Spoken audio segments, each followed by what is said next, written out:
já com imagens da entrada dos ministros no plenário do Supremo Tribunal Federal, presidência da ministra Rosa Weber, na expectativa para a sessão de hoje. Como vimos, há diversos processos, é uma ordem que está prevista na publicação, mas que pode ser alterada em função da determinação da própria presidência da Corte e entre os ministros, para que tenhamos os julgamentos previstos para hoje.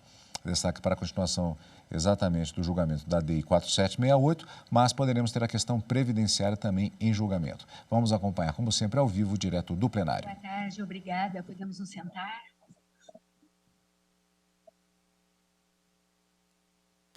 Imagem aberta, os ministros estão cada um em seus devidos lugares. Ao centro da mesa, a excelentíssima ministra, presidente da Suprema Corte.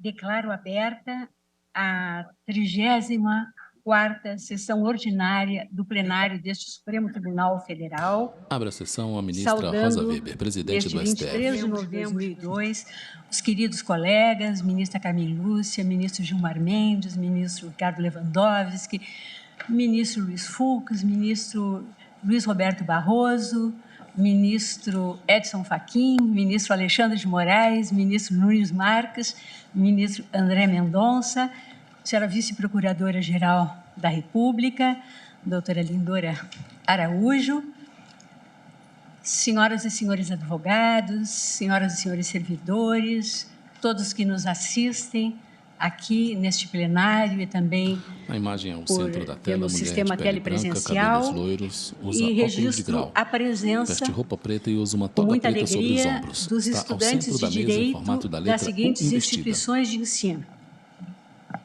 Instituto Brasileiro de Na imagem, Ensino, parte da Desenvolvimento e Pesquisa de Brasília, o IDP, a Universidade de Caxias do Sul, A maioria são jovens, o CS, Rio Grande do homens Sul, e mulheres. a Universidade do Estado de Minas Gerais.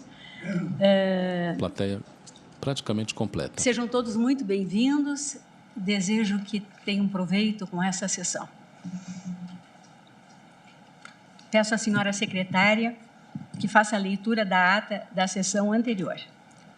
Ata da 36ª Sessão Extraordinária do Plenário do Supremo Tribunal Federal, realizada em 17 de novembro de 2022. Presidência da senhora ministra Rosa Weber, presentes da sessão os senhores ministros Ricardo Lewandowski, Carmen Lúcia, Luiz Fux, Roberto Barroso, Edson Fachin, Alexandre de Moraes, Nunes Marques e André Mendonça. Ausentes, justificadamente, os senhores ministros Gilmar Mendes e Dias Toffoli. Procurador-Geral da República, doutor Antônio Augusto Brandão de Aras. Abriu-se a sessão às 14h27, sendo lida e aprovada a ata da sessão anterior. Pergunto aos eminentes pares se há alguma observação ou complementação a fazer em ata. Nada havendo, declaro-a aprovada. Chamo a julgamento e, para continuidade, a ação direta de inconstitucionalidade 4768, sob a relatoria da ministra Carmen Lúcia, em que requerente o Conselho Federal da Ordem dos Advogados do Brasil, com diversos amici curiae, e pertinente às ODS 8, Trabalho Decente e Crescimento Econômico, e 16, Paz, Justiça e Instituições Eficazes. Consta da papeleta que, após o voto da ministra Carmen Lúcia, a relatora, que julgava improcedente a ação direta de inconstitucionalidade, e do voto do ministro Edson Fachin, que também julgava improcedente a ação, mas por fundamentos diversos, o julgamento foi suspenso.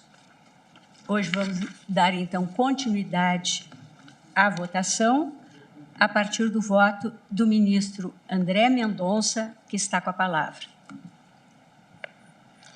Minha saudação, senhora presidente, ministra Rosa Weber, minha saudação eminente relatora, ministra Carmen Lúcia, também aos demais colegas, senhores ministros, uma boa tarde.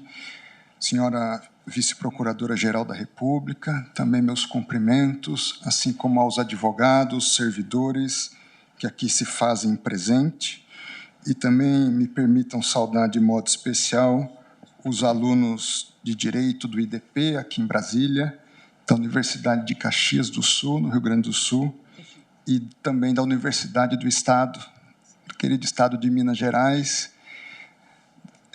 Representante aqui, temos a ilustre representante do Estado no Supremo Tribunal Federal, que é a eminente ministra Carmen Lúcia. Privilégio tê-los e certamente espero que esta sessão possa, de algum modo, elucidar, trazer ensinamentos e esperança também no futuro profissional de todos vocês. Senhora Presidente, a eminente relatora, ministra Carmen Lúcia, trouxe um voto bastante substancioso em relação à arguição que houve em ADI a respeito da inconstitucionalidade de 2 dispositivos legais que tratam de prerrogativas estabelecidas ao Ministério Público. De modo específico, o artigo 18, inciso 1, a linha A, da Lei Complementar 75, de 93. À esquerda da mesa, quem fala é o excelentíssimo ministro André Mendonça. Inciso 11, da Lei 8.625, também de 93.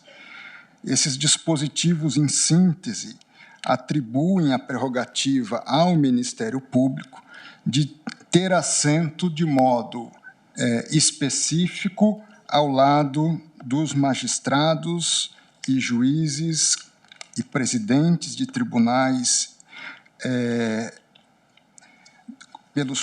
perante os quais eles oficiam. E a OAB questiona esses dispositivos, entendendo que eles não seriam consentâneos com o princípio da igualdade das partes, assim como as garantias processuais do devido processo legal, do contraditório e da ampla defesa. Se me permite, e fiquem extremamente à vontade, os ministros, a ministra Carmen Lúcia e o ministro Edson Fachin, do que pude depreender dos votos de suas excelências, a eminente ministra Carmen Lúcia, embora entendendo pela não conveniência, quiçá, ou pela conveniência de o legislador se debruçar sobre o tema, não viu a priori, e assim decidiu, um vício de inconstitucionalidade nesses dispositivos, caminhando, assim, por sua conclusão de improcedência da ação. Também pela improcedência da ação, mas trazendo fundamentos diversos, o ministro Edson Fachin, a partir de uma divergência parcial exclusivamente na questão dos fundamentos, abordou, penso eu, também de forma muito correta, que a estrutura cênica das audiências, das sessões, representam um espaço de poder e que, desde essa perspectiva, se bem anotei, Sua Excelência falou em uma possível inconstitucionalidade progressiva a ser avaliada em função das recentes alterações legislativas e do curso e da evolução da própria interpretação constitucional. E, desde essas perspectivas, eu desde já adianto que acompanho integralmente o voto da eminente relatora e também aquecendo com essa expectativa, quiçá, de o legislador vir a dar um tratamento diferenciado sobre a matéria, também reconhecendo a importância dos fundamentos trazidos pelo ministro Edson Fachin, que é algo que o Supremo Tribunal Federal, ainda que mantendo uma decisão de improcedência, deve avaliar no curso da evolução própria constitucional. Desde essas considerações iniciais, eu farei aqui um breve resumo dos meus fundamentos.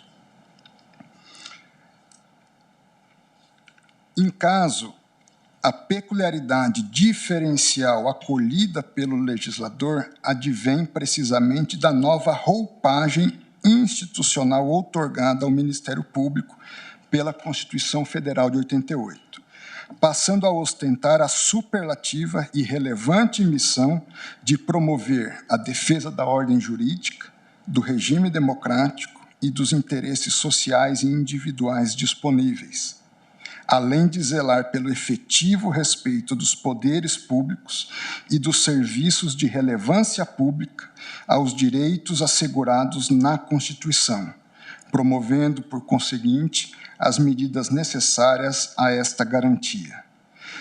Portanto, tendo em vista estar investido pelo texto constitucional de tais prerrogativas institucionais, entendo que se justificam as prerrogativas trazidas pela legislação atual.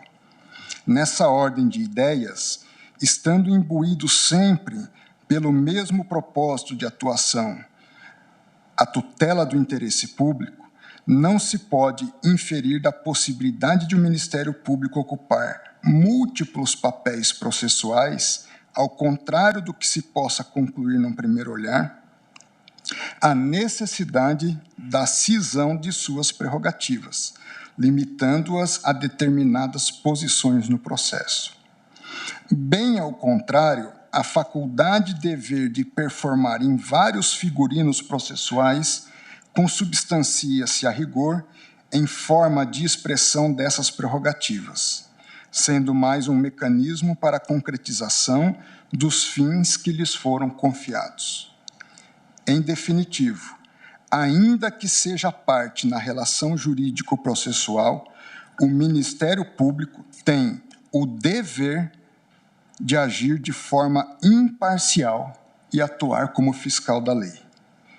Por paradoxal que seja, mesmo sendo parte, e nesse sentido, sendo inerentemente parcial, ele não tem o direito ou a prerrogativa de ser injusto, abusivo ou arbitrário, e nesse sentido deve ser sempre imparcial, pois as suas qualidades de custos legis e de promotor do ideal de justiça lhe são inatos. Assim, até como decorrência do princípio da unidade que norteia o Ministério Público, lhe é defeso tratar desigualmente pessoas em situações semelhantes, ou de qualquer modo abusar dos seus direitos ou de suas prerrogativas.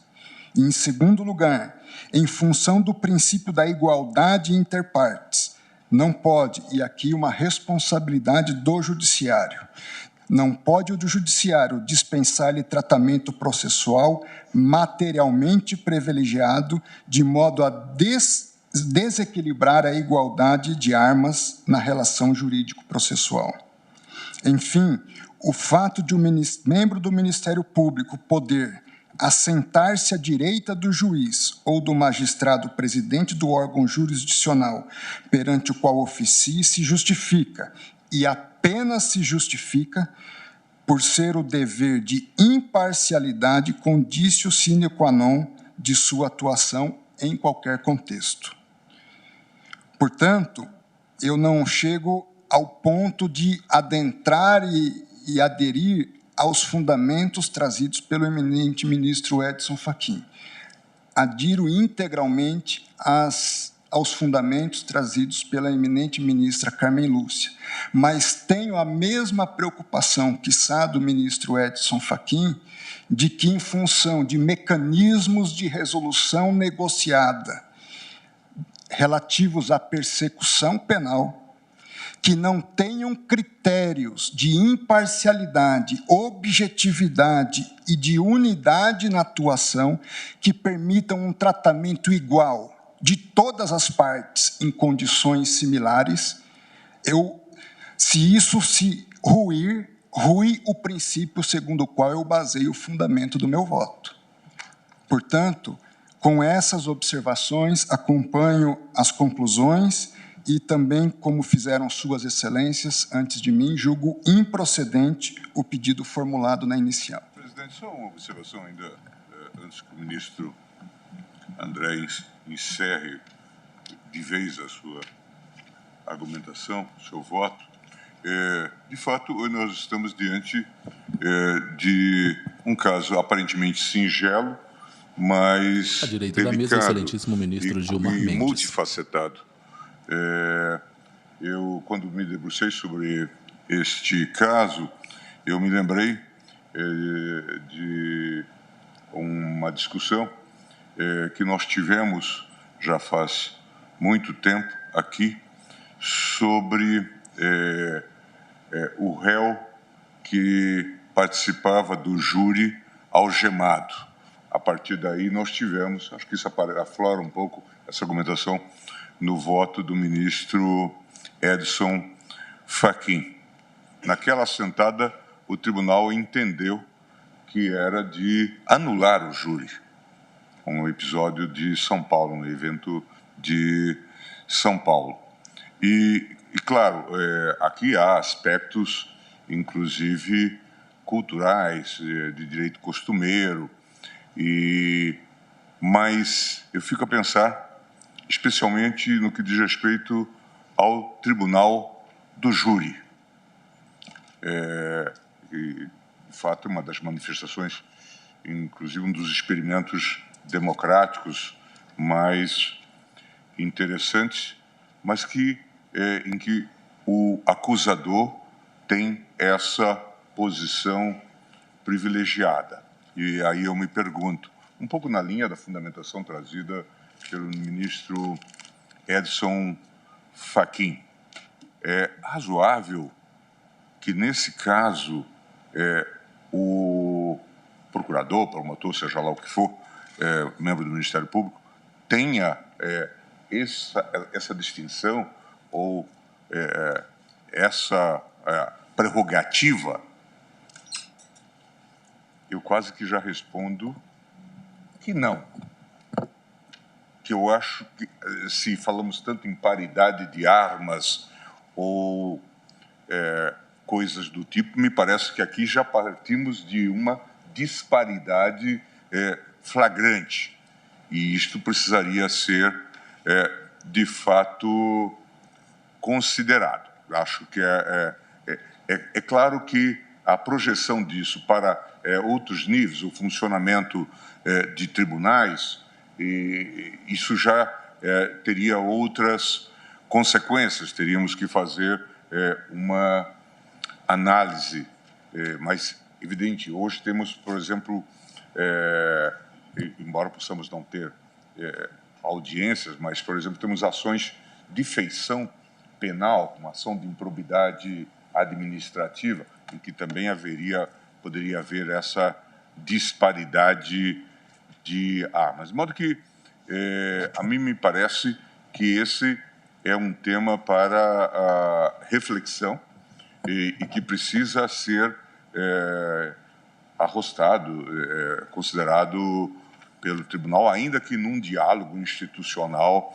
com o próprio Congresso Nacional, no sentido de ver aí os ajustes necessários. No âmbito dos tribunais, nós temos também esse modelo da autonomia regimental, né, em que poderia haver disciplinas sobre o tema. Mas, à guisa apenas de problematização, eu gostaria de fazer esse registro, presidente, porque, de fato, nesse caso, especialmente do júri, que é tão simbólico e tão significativo para nós, né, os julgamentos dos crimes de homicídio, tentativa de homicídios dolosos, a admissão desta situação é bastante assimétrica, peculiar e assimétrica. Nós nos acostumamos, ao longo desses anos, agora um outro comentário, com uma prática que é muito comum e que aqui, no próprio Supremo Tribunal Federal, alguns colegas tentam corrigir, que são essas audiências, essas entrevistas que são dadas normalmente por delegados e procuradores após uma grande operação. Às vezes, anunciando uma medida que depois sequer resulta em denúncia. É interessante que, pelo menos, a OAB, que é tão combativa, eu não a vi questionar esses aspectos. Das duas, umas, ou isso não se deveria ser feito,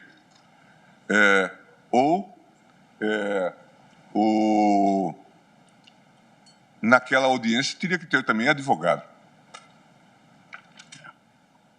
Alguma coisa está desequilibrada. Eu me lembro de um caso da minha relatoria, em que era requerente o Procurador-Geral da República, de triste memória, Janot, e que ele pedia uma medida de busca e apreensão no Senado Federal. E eu, então, no meu despacho, tomei todas as cautelas para que não houvesse polícia no Congresso Nacional e coisas do tipo. E, como resultado, presidente, ele desistiu da medida. Porque o intuito era, de fato, colocar polícia no Congresso Nacional. Portanto, é preciso que essas questões sejam devidamente tematizadas e aqui, claro, nós temos que tratar dessa temática, claro, com a delicadeza que o relator e também o voto do ministro Fachin e agora o ministro André, com essa delicadeza que foi aqui tratada e com esse caráter multifacetado a que me referi, não é? Como funcionam, por exemplo, nos tribunais, no próprio Supremo Tribunal Federal, né, com também essa multidimensão ou multidimensionalidade do papel do Ministério Público. Mas eu acho que o leitmotiv, o pano de fundo, é, de fato, o equilíbrio de armas, e isso precisaria ser visto. Vossa Excelência, me permite. Ministro André, Ministro, presidente, se o ministro André me permitisse uma palavra. Não, eu pedi a Vossa Excelência para ver se tinha terminado, mas peço ao ministro e à presidente, principalmente, porque era o ministro que estava com a palavra, para eu fazer uso da palavra apenas para uma observação. Vossa Excelência está com a palavra, ministra Carmen Lúcia. Não sei se Vossa Excelência quer terminar. Pois não, eu já havia concluído, ministra Carmen, por isso até sempre terá a palavra, mas terá a presidência e toda a autoridade para conduzir a partir do encerramento do meu voto. Muito obrigado.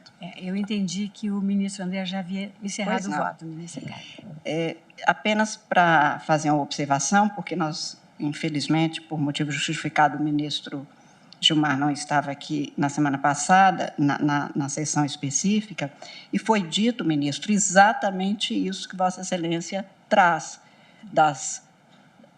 da sensibilidade do tema, da gravidade da matéria, mas, no meu caso, no caso do meu voto especificamente, que era uma prerrogativa legal, competindo, de ação portanto, sobre ao regra que legislador, posiciona membro do MP mudança, ao lado do ainda juiz que se durante o tenha julgamento. que ADI atentar exatamente 4768, para a circunstância de que, Conselho em Federal algumas da Ordem. ocasiões, foi mencionado tanto da tribuna quanto nos votos a sensibilidade, no caso específico, criminal, e, muito mais do que isso, no júri. Apenas para acentuar aqui, tanto na minha preocupação, por isso o ministro André, gentilmente, no voto, afirma que, a despeito de eu não concluir no sentido de não verificar inconstitucionalidade, eu não deixei de realçar a questão da conveniência disto ser pensado, porque isso que ficou na petição inicial e que eu trouxe no voto, e muito mais acentuado no voto do ministro Edson Fachin, este cenário compõe toda uma estrutura que é projetada, que é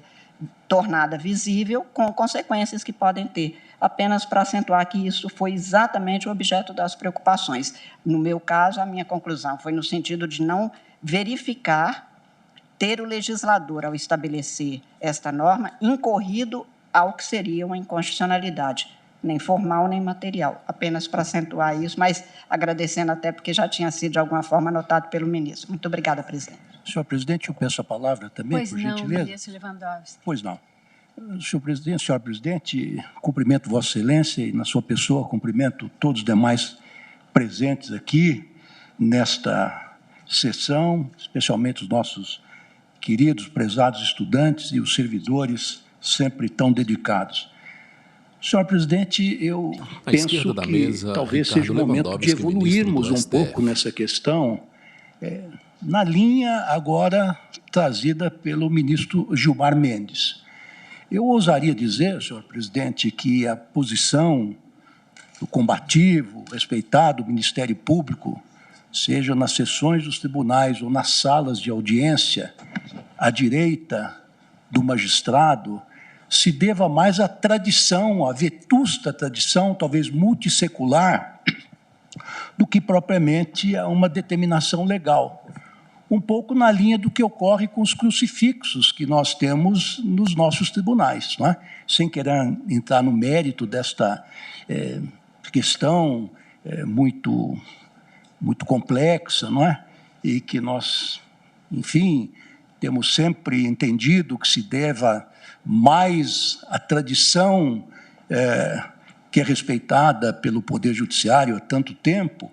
Eu penso que esta situação topográfica do Ministério Público se deva um pouco a esta, digamos assim, a esta quase que inércia, no sentido de queremos modificar, à luz, inclusive, desse avanço extraordinário que a Constituição trouxe no que diz respeito ao papel do advogado no artigo 133, quando se diz que o advogado é indispensável à administração da justiça. Então, portanto, o advogado hoje, por todos os títulos, ombreia, se não com o Ministério Público, também, penso até, com o próprio magistrado na sessão. Enfim, são 3 elementos essenciais à prestação jurisdicional. Eu ouso também, senhora presidente, dizer que o nosso constituinte derivado procurou avançar um pouco quando ele criou o Conselho Nacional de Justiça. E nós sabemos que ele foi criado em 2004 por intermédio da emenda 45, emenda constitucional 45, que criou este conselho, e hoje está, enfim, disciplinado no artigo 103b da nossa Carta Magna. E aí o que se verifica no parágrafo 6º, melhor dizendo, verifica-se o seguinte, que junto ao Conselho oficiarão o Procurador-Geral da República e o presidente do Conselho Federal da Ordem dos Advogados. Quando eu presidi o CNJ, senhor presidente, eminentes pares, eu fiquei muito impressionado e bem impressionado, porque a meu lado, e naquele tempo os representantes dessas 2 instituições faziam questão de presenciar, de atuar em todas as sessões do CNJ. Procurador-Geral da República à minha direita e o presidente da OAB, do Conselho Federal da OAB à minha esquerda.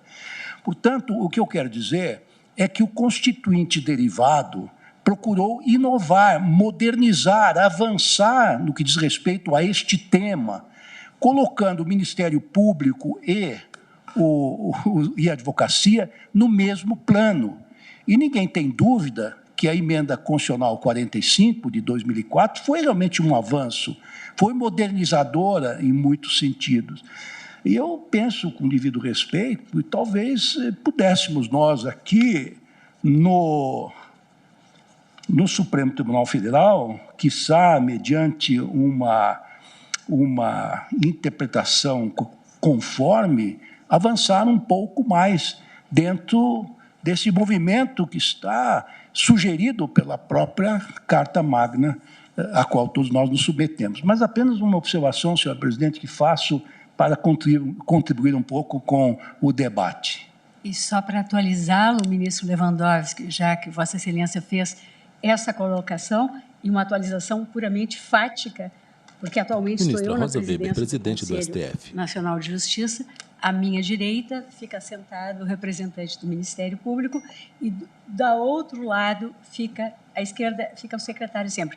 Então, do outro lado, o representante do Conselho Federal da Ordem dos Advogados do Brasil. Que é um doutor avanço. Alcides e doutor Julgamento Daniel. de ação sobre Tem uma regra que atuação posiciona membro do todas as MP ao sessões do lado do Conselho, que é juiz um órgão durante administrativo, julgamentos. mas ADI integra o 4768, Poder Judiciário. requerente Conselho Federal da Ordem dos Advogados do Brasil. Vamos prosseguir, então, com o voto do ministro Nunes Marques.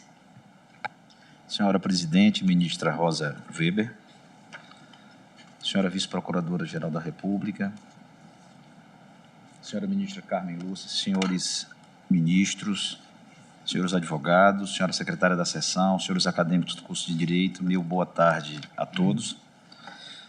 Senhora presidente, realmente eu cheguei aqui convencido, mas diante dos debates, realmente fico sensibilizado com o que foi dito, né?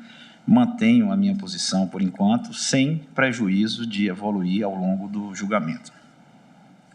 O cerne da controvérsia diz respeito à simbologia dos atos judiciários em audiência ou sessão de tribunal, ou mais precisamente ao significado traduzido pela posição dos assentos à mesa nessa ocasião ou nas ocasiões solenes de reunião presencial dos sujeitos processuais.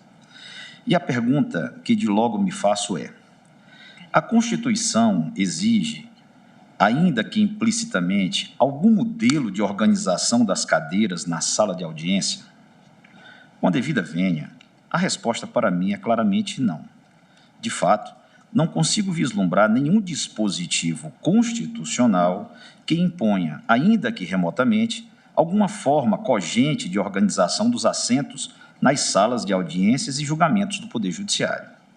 Prova disso é que as palavras assento não é usada nenhuma vez para a Constituição e a palavra mesa apenas é empregada por metonímia para se referir aos órgãos diretores das casas legislativas. Exemplo, artigo 50, parágrafo 2º, 53, parágrafo 4º, 55, parágrafo 3º, 57, parágrafo 5º, artigo 58, parágrafo 1º e artigo 60, parágrafo 3º, entre outros.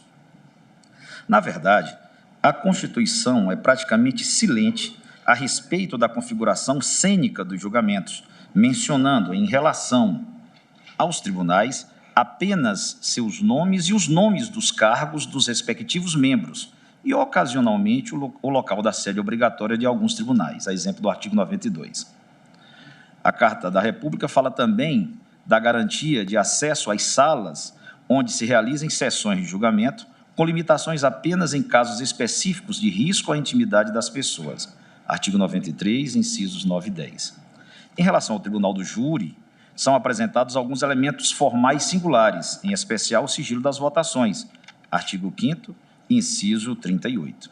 E, finalmente, a Constituição faz referência à expressão juiz togado, numa alusão indireta à vestimenta típica do juiz profissional, artigo 98, inciso 1 e ADCT, artigo 21, mas não querendo realmente se referir à vestimenta em si.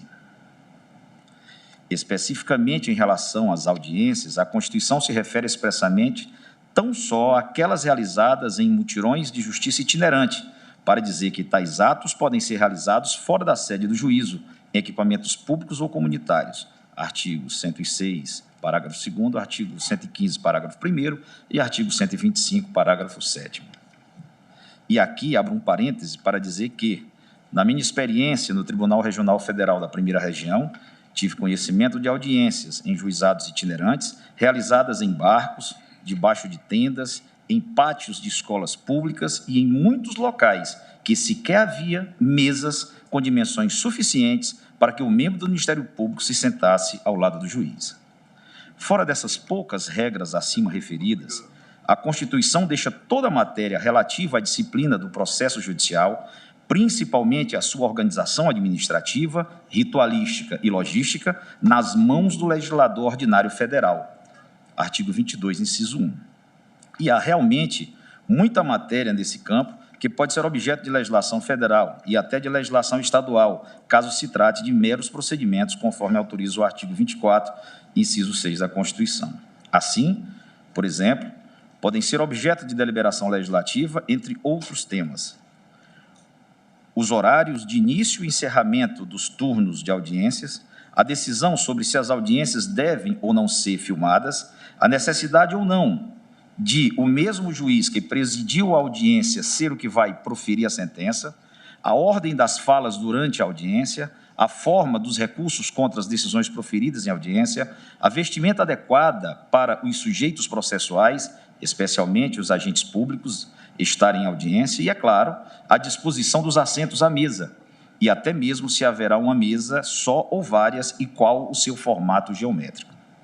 De tão comezinhas, tais questões sobre a organização dos assentos podem até mesmo ser, e frequentemente são, objeto de disposição em regimentos internos de tribunais.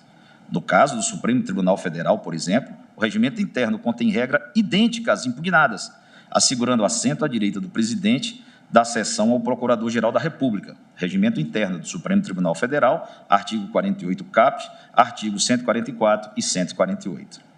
Certo. Como lembrou o autor da ação, a disposição da sala de audiência pode ter algum efeito psicológico, especialmente sobre as partes, que são normalmente leigas em matéria jurídica.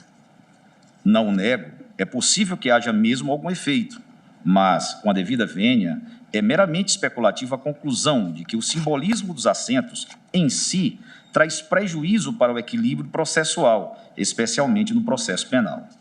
Primeiramente, não temos nenhuma evidência estatística ou de qualquer outra natureza que demonstre a existência efetiva de prejuízo decorrente unicamente da disposição das cadeiras na sala de audiência. E lembro que estamos aqui falando de uma norma que está em vigor quando do ajuizamento da ação em 2012 havia quase 20 anos, sem que se tivesse alegado tal prejuízo, exceto em um caso isolado trazido pelo autor. O fato de o Ministério Público sentar-se à direita do juiz pode receber as mais diferentes interpretações subjetivas por parte de leigos, não havendo demonstração concreta de que tais interpretações são sempre desfavoráveis à defesa. Ademais, cabe aos próprios advogados esclarecerem os seus clientes sobre a função de cada partícipe da audiência e, se for o caso, inclusive requerer ao juiz que esclareça esse ponto de viva voz. Em segundo lugar, a tendência atual é que os julgamentos mais e mais passem para o meio virtual, onde coisas como direita e esquerda sequer são pertinentes. Ou seja, a regra impugnada tende a ser aplicada em cada vez menor número de audiências. Acresce que não se pode perder de vista o fato de que a simbologia do julgamento não se esgota nas posições dos assentos à mesa de julgamento. Por isso, não se pode atribuir a essa simples disposição de etiqueta danos processuais às partes. O próprio prédio da Justiça, normalmente com uma arquitetura monumental, as togas, as becas, o mobiliário antigo, a liturgia e, sim, a disposição dos assentos, tudo, enfim, pode deixar o leigo atônito com o ritual judiciário. É justamente por isso que ele deve comparecer à audiência acompanhado de um advogado, para que não se deixe intimidar por essas formas solenes, para ele novas e incompreensíveis. Convém ter em mente também que o Ministério Público, no Brasil, diferentemente do que ocorre em alguns países, exerce uma função semelhante à da magistratura, inclusive gozando das mesmas garantias e sofrendo as mesmas vedações impostas aos juízes. Logo, não podemos importar toda a estética de julgamentos de países que têm modelos diversos de Ministério Público. A ideia de um sistema puramente adversarial, em que o promotor dialoga diretamente com o advogado de defesa, inclusive em negociações na área criminal, está ligada a modelos como o norte-americano, nos quais promotores ou são de indicação política, no caso dos federais, ou são eleitos, no caso dos estaduais. Esse, definitivamente, não é o caso brasileiro. Com isso, não quero dizer que a disposição das cadeiras escolhida nas normas impugnadas seja a única possível, ou que seja a melhor. O que me parece é que essa disposição, da forma como está nas leis, é uma opção possível e conta demais com longa tradição no Brasil.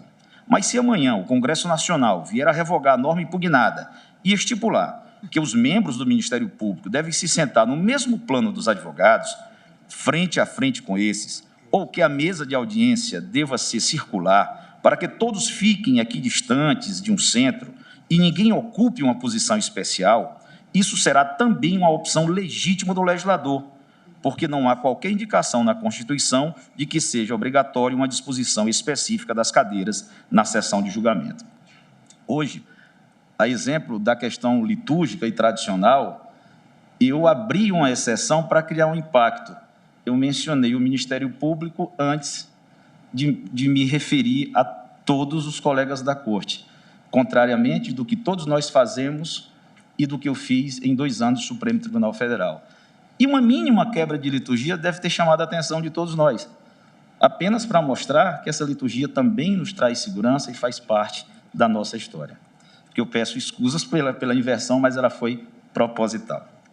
Por fim, convém observar que as normas impugnadas impuseram apenas 2 condições quanto ao assento do MP. A primeira, que esteja no mesmo plano do assento do juiz. Segundo, que esteja à direita do juiz. Não há, no entanto, nenhuma imposição legal sobre o formato da mesa, nem sobre o fato de o Ministério Público ter de ocupar uma mesma aresta do juiz numa mesa poligonal. E, pelo que pude inferir das sustentações orais, o maior inconformismo dos advogados é com o possível privilégio da posição peculiar de assento do Ministério Público, nos atuais mobiliários empregados país afora, para o voto, que segue uma revelha tradição brasileira de usar mesas retangulares, ficando juízes e Ministério Público na cabeceira. Isso, porém, é inércia decorrente da tradição. Nada impede que os tribunais, em seus planejamentos internos, adotem um outro formato de mesa, mesas ovais, por exemplo, nas quais não haja arestas e, portanto, não haja lados a serem ocupados. E mesmo que se opte por uma mesa poligonal, nada impõe que o móvel seja retangular. Pode-se adotar outros formatos, mesas pentagonais, hexagonais, octogonais, etc. Em todos esses formatos, é possível que o membro do Ministério Público fique à direita e no mesmo plano do juiz, mas sem uma posição singular em relação ao advogado. Tudo isso pode se resolver por decisões administrativas. Não há necessidade alguma de se declarar inconstitucionalidade da norma que, como disse, faz 2 exigências bastante simples e que em nada ofendem as prerrogativas dos advogados, sem afastar, é claro, todavia, a possibilidade, como já foi dita hoje pelo ministro Gilmar Mendes e pelo ministro Carlos Lewandowski, de revisão ou da conveniência de se modificar toda essa simbologia através de atos administrativos ou da legislação infraconstitucional. Portanto, pedindo a mais respeitosa vênia aos que pensam de modo diverso, não vejo inconstitucionalidade nos dispositivos impugnados. Então, senhora presidente, diante do exposto, eu concordo em todos os termos com o voto da eminente relatora, conheço da ação para julgar improcedente, declarando a constitucionalidade do artigo 18.1, a linha A, da Lei Complementar 75, de 20 de maio de 93, e do artigo 41, inciso 11, da Lei 8.625, de 12 de fevereiro de 93. É como voto. Agradeço ao ministro Nunes Marques e colho agora o voto do ministro Alexandre de Moraes. Obrigado, presidente. Boa tarde, ministra Rosa Weber. Boa tarde, ministra Carmen Lúcia, aos eminentes colegas. Também cumprimento a doutora Lindora, que ainda está sentada à direita da presidente Rosa Weber. Eu cumprimento os alunos de Direito, os alunos do Instituto Brasileiro de Ensino, Desenvolvimento e Pesquisa, do IDP aqui de Brasília, da Universidade de Caxias do Sul, da terra do Rio Grande do Sul, terra da nossa presidente, da Universidade do Estado de Minas Gerais, de Ituiutaba, terra da nossa Minas Gerais, ministra Carmen Lúcia. Presidente, eu inicio dizendo que se o problema da justiça fosse o Ministério Público sentar à direita do magistrado, se resolvendo isso nós estivéssemos resolvendo o problema da justiça, o Brasil estaria tranquilo. Nós temos aqui questões, eu diria, muito mais relevantes a analisar. Agora, essa posição do Ministério Público ao lado do magistrado, ela deve ser analisada num contexto institucional das garantias, prerrogativas e funções do Ministério Público. Porque, senão, como vem a ação pedindo a inconstitucionalidade de 2 dispositivos, um do Estatuto do Ministério Público da União, a Lei Complementar 75, são prerrogativas do Ministério Público da União sentar-se ao mesmo plano imediatamente à direita dos juízes singulares ou presidentes dos órgãos judiciários, e da Lei Orgânica Nacional dos Ministérios Públicos Estaduais, a Lei 8.625, de 93, que prevê a mesma coisa. Analisado assim, somente os 2 dispositivos legais, parece que foi algo que caiu, de repente, do céu. alguém pensou, onde que vai sentar um membro do Ministério Público? E, a partir disso, disciplinou. Nós temos que entender aqui o histórico e o status constitucional do Ministério Público.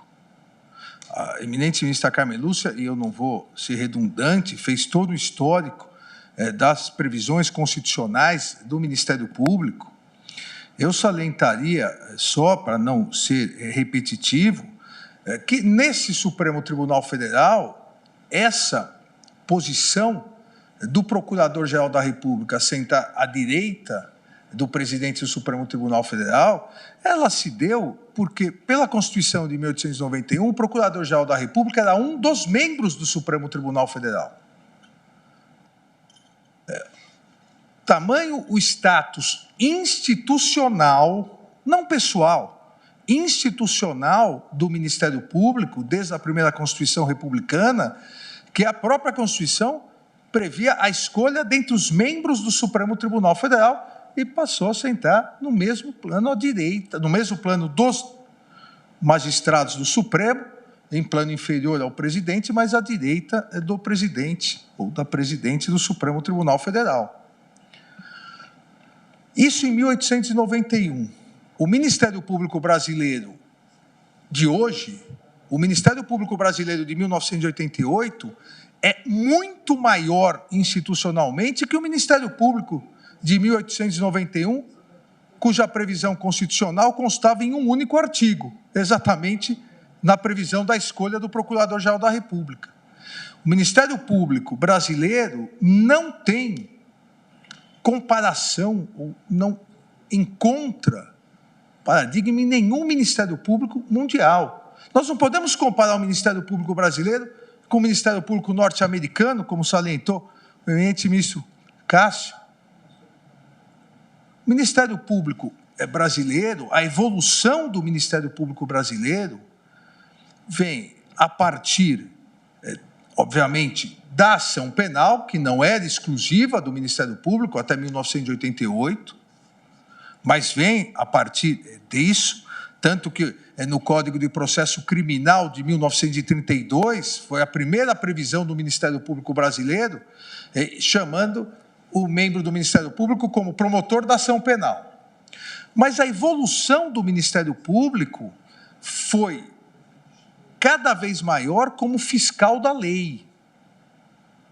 O Ministério Público, até 1988, além da questão criminal, que, insisto, não era privativo do Ministério Público, a ação penal pública, a iniciativa para a ação penal pública, o Ministério Público foi se firmando enquanto instituição em vários setores, seja como autor, seja como fiscal da lei, em todas, quase todas as ações, porque até 1988 o Ministério Público falava em tudo.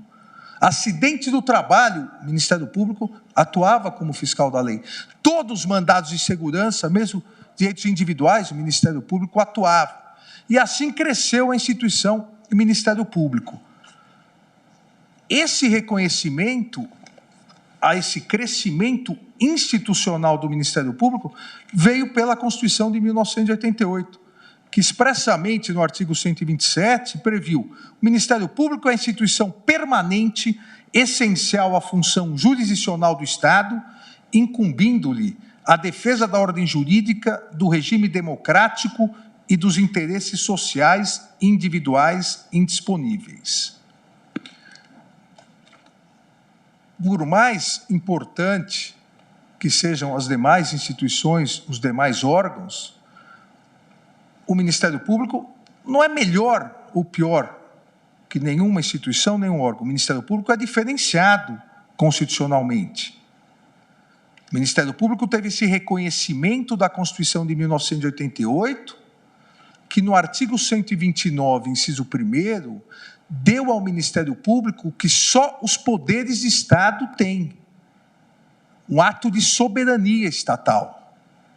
Entendido aqui ato de soberania estatal, aquele ato que o poder, ou no caso do Ministério Público, a instituição, tem como competência constitucional e que não pode ser revisto por nenhum outro órgão ou poder.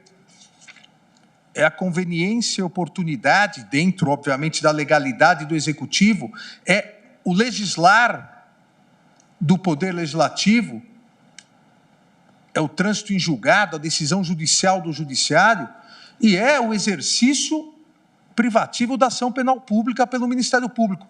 Isso é um ato de soberania estatal. Se a instituição, o Ministério Público, decide não processar alguém, a instituição, promotor ou procurador, com a aplicação do artigo 28, que foi alterado pelo juízo de garantias, mas internamente, se o Ministério Público não processa alguém, não há outro poder que possa determinar isso. É um ato de soberania, demonstrando a diferenciação do Ministério Público em relação às demais instituições, aos demais órgãos. E essa estruturação continuou a partir de 1988. Não houve alteração estrutural, mesmo a Constituição tendo aderido ao processo acusatório mitigado, mas aderido ao processo acusatório mitigado, manteve a estruturação tradicional do Ministério Público, também como fiscal da lei. Eu pergunto, presidente, ao eminente relator, aos colegas, olha, se nós olharmos só a fotografia, esses dois artigos, não o filme, o que seria mais atentatório a par condício, ao devido processo legal? O lugar onde senta, ou num mesmo processo poderem participar 4 membros do Ministério Público e um advogado? Se nós olharmos sem analisarmos o status institucional do Ministério Público, muito mais relevante seria essa análise. E por que 4 membros do Ministério Público? Porque um promotor pode ingressar com uma ação, ou o procurador da República. Ao subir para o tribunal, atua um procurador de justiça ou um procurador regional da República. Recurso para o STJ, atua um subprocurador-geral da República. E quando o caso chega no Supremo Tribunal Federal, Procurador-Geral da República. São 4 membros do Ministério Público. Então, feriu aqui o devido processo legal, porque é um advogado só. São 4 membros do Ministério Público, só que 3 atuam como fiscal da lei. 3 podem, inclusive, na segunda instância, o procurador de justiça, que faz parte do mesmo Ministério Público do promotor, o procurador regional da República, que faz parte do mesmo Ministério Público do procurador da República, podem se posicionar contra ele, porque atuam como fiscais da lei. Mas eu vou mais adiante, presidente, para mostrar esse papel diferenciado do Ministério Público. Se nos tribunais não há nenhuma dúvida que o membro do Ministério Público atua como fiscal da lei, mas na primeira instância, seja o promotor, seja o procurador da República, mesmo quando ele atua como parte, ou seja, podendo ser parcial, ele é uma parte neutra. Ele é parcial no sentido da acusação, mas ele é neutro no sentido da ausência de paixão. Como assim? O advogado pode pedir a condenação do seu cliente se, ao fim de toda instrução probatória, ficar convencido que o seu cliente realmente é culpado? É causa de nulidade. O membro do Ministério Público, seja no processo crime normal, seja no tribunal do júri, ele pode pedir absolvição do réu se ficar convencido de que o réu é inocente? Não só pode, como deve. Quantos e quantos júris, foi citado aqui o tribunal do júri, quantos e quantos júris o promotor pediu absolvição? Falo com conhecimento de causa, não foram tantos, mas também pedi absolvição em tribunal do júri. Então, veja, é diferente o posicionamento, é uma parte sem paixão, como diria Calamandrei. É uma parte neutra, eu costumo me referir. O Ministério Público não pode, e é o que pretende a ação, o membro do Ministério Público não pode, a ele ser diferenciado. Aqui ele é fiscal da lei, aqui ele é parte. Olha, mesmo quando é parte, é fiscal da lei. Mesmo quando é parte, tem a obrigatoriedade de cumprir a lei e pode, repito, quando entender necessário, pedir a absolvição ou a improcedência da ação. A instituição Ministério Público é diferenciada nesse sentido. A instituição Ministério Público tem a possibilidade de, no mesmo processo, como eu disse, ter 4 atuações diferentes de membros do Ministério Público, mas vislumbrando a aplicação da lei. Não algo pré-concebido. Tem que condenar, então vamos até o final pela condenação. Aqui também, presidente, é importante salientar que o fato de sentar à direita do presidente do tribunal, da presidente do tribunal, do presidente da sessão, e na primeira instância, na verdade, senta à direita, mas sabemos, aqueles que atuam, que na primeira instância, tirando o tribunal do júri, em um plano inferior. Nunca o Ministério Público entrou com uma ação também para se construir tablados para sentar no mesmo plano, porque não é esse o grande problema da justiça. Mas o Ministério Público encarna, quando senta à direita do presidente do Tribunal do Júri, da presidente do Supremo Tribunal Federal, do magistrado, do presidente da sessão, aquele membro do Ministério Público encarna o status institucional. A instituição que é mais do que uma parte, a instituição que, repito, como diz a Constituição de 1988, tem a função de defesa da ordem jurídica, do regime democrático, dos interesses sociais e individuais indisponíveis.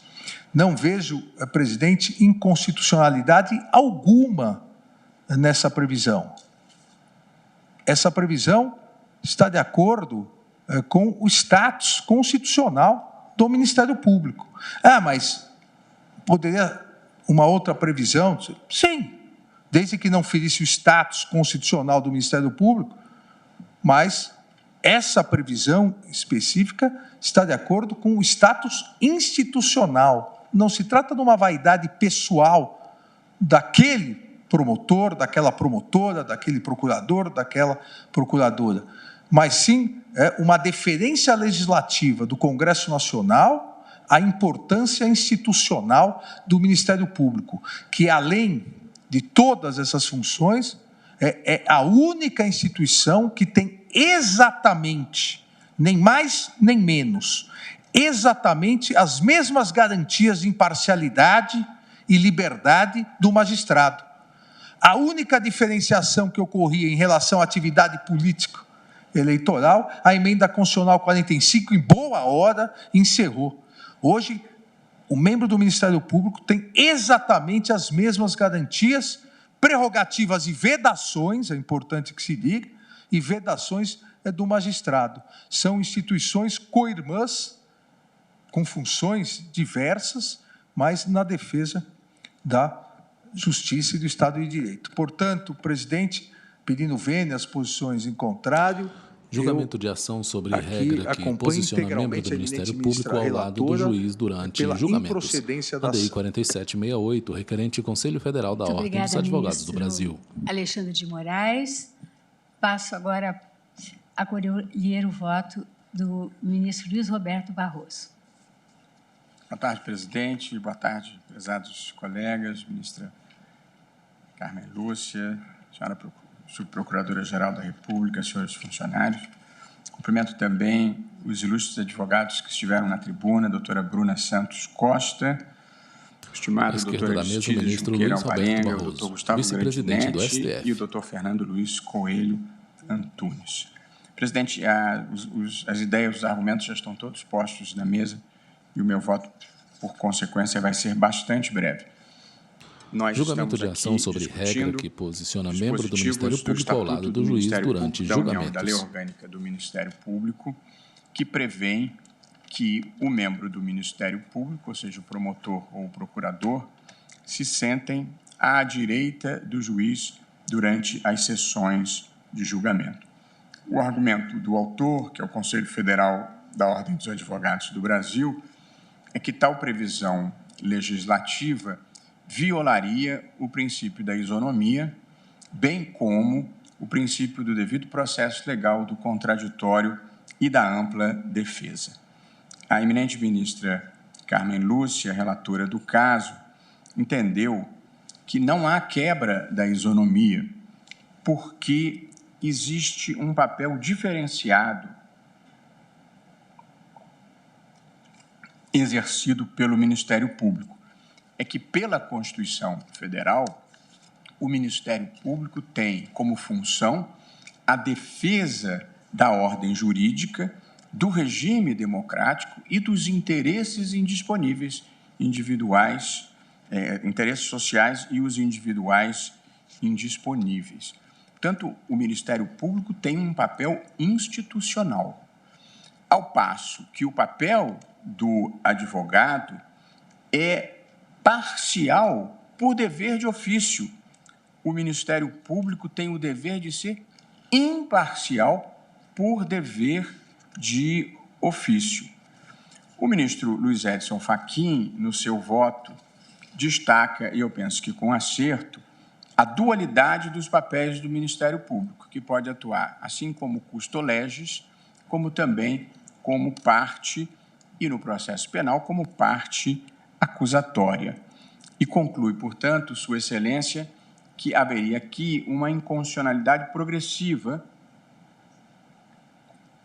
a ser, no entanto, definida de acordo com os contornos do sistema acusatório que o Supremo venha a traçar em outros processos que estão pendentes de julgamento.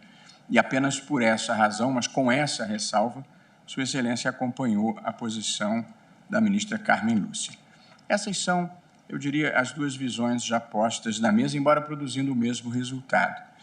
A minha posição, presidente, é que há razoabilidade na queixa trazida pela advocacia.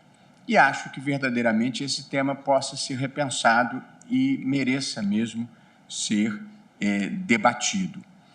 Mas entre haver razoabilidade na queixa e haver inconstitucionalidade na decisão legislativa, vai, eu penso, uma diferença razoável. A declaração de inconstitucionalidade de uma norma, porque ela importa em ingerência sobre a atuação de outro poder, deve ser exercida a declaração de inconstitucionalidade com parcimônia e com autocontenção, ficando reservada àquelas situações em que não haja dúvida razoável da incompatibilidade da norma questionada com o texto da Constituição. Aqui existe um fundamento razoável para o discrimen, para a desequiparação, que é a diferença de papéis desempenhados pelo advogado privado e pelo Ministério Público. O advogado, ele tem o dever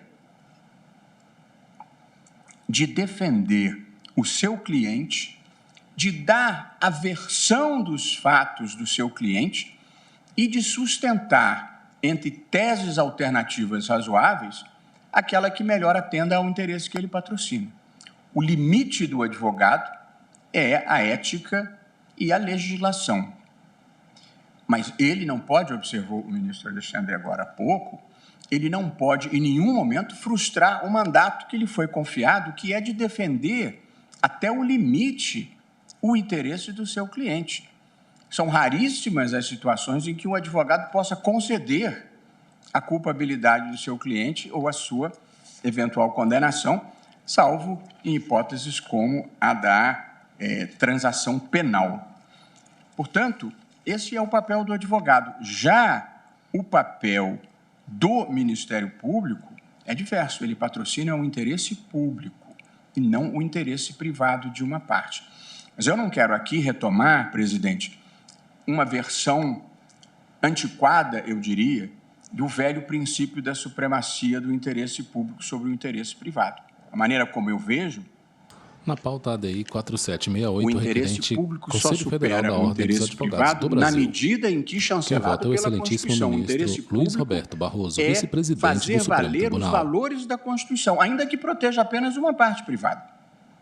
Portanto, não é retomar uma versão radical e penso que insubsistente dessa dualidade, mas é que o Ministério Público tem deveres diferentes do advogado e, como já observado por mais de um dos colegas, ele não só pode, como tem o dever de pedir a absolvição quando não tenha conseguido coligir provas suficientes para incriminar o réu, coisa que, como disse, o advogado jamais poderá fazer.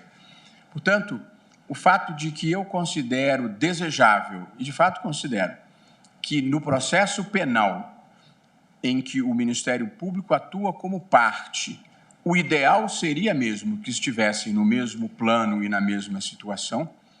O fato de eu considerar essa uma forma melhor, porque, como disse o ministro Fachin, o cenário muitas vezes traduz uma forma de poder, e eu concordo. Apesar de achar isso, não vejo, todavia, aqui uma desequiparação que ultrapasse os limites do razoável por uma justificação que eu posso gostar mais ou menos, mas que considero existente. Essa, portanto, a preferência pessoal do juiz, evidentemente, não torna nada inconstitucional. De modo, presidente, que eu gostaria de cumprimentar a eminente relatora, a ministra Carmen Lúcia, pelo voto profundo e totalmente adequado. Gostaria de cumprimentar o ministro Fachin, secundado pelo ministro Gilmar Mendes e depois pelo ministro Ricardo Lewandowski, que acho que suscitaram discussões que eu acho que de lege ferenda, ou seja, de uma eventual futura legislação devem ser considerados, mas, como disse, não considero que haja uma incompatibilidade com a Constituição, razão pela qual estou acompanhando a eminente relatora. Ministro Luiz Roberto, permita-me questioná-lo, mesmo sob a ótica do Tribunal do Júri, Vossa Excelência entende que não seria o caso de assegurar via uma interpretação conforme, uma possibilidade eu acho que também no Tribunal do Júri o promotor tem o mesmo dever de atuar com imparcialidade e pode... Há um caso famoso que se conta no Rio de Janeiro de um professor de Direito Processual Penal que convidou todos os alunos para assistirem o júri. E quando chegou na sessão, o miserável do promotor pediu absolvição. E ele tinha preparado a sua longa exposição e aí ele não perdeu a viagem, fez toda a sua sustentação.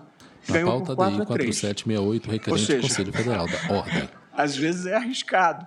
Julgamento de ação sobre regra que posiciona membro do Ministério Público ao lado do juiz durante julgamentos. Que lhe cabe. Eu não faria, presidente, pedindo todas as vênias aos entendimentos contrários, eu não faria essa distinção.